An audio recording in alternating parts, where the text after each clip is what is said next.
আসসালামু আলাইকুম এভরিওয়ান। আজকে আমি ভিন্ন স্বাদের একটি চিড়ার নাস্তা নিয়ে হাজির হয়েছি। প্রথমে 1 মগ জাল করা দুধ চিনি মিশ্রণ করে রেখেছি। এবার দুটো কলা টুকরো টুকরো করে কেটে নিয়েছি। আগে থেকে কিছু চিড়া ভালো করে পরিষ্কার করে রেখেছি, তাতে কিছু লবণও অ্যাড করে দিয়েছি।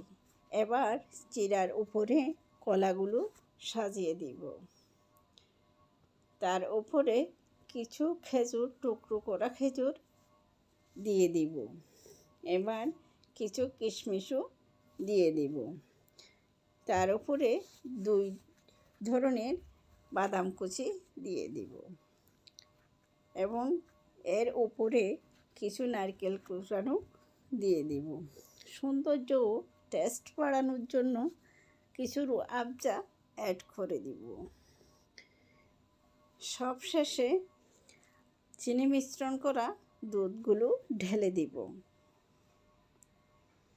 আপনারা খাবার আগে কিন্তু ফ্রিজে রাখতে পারেন।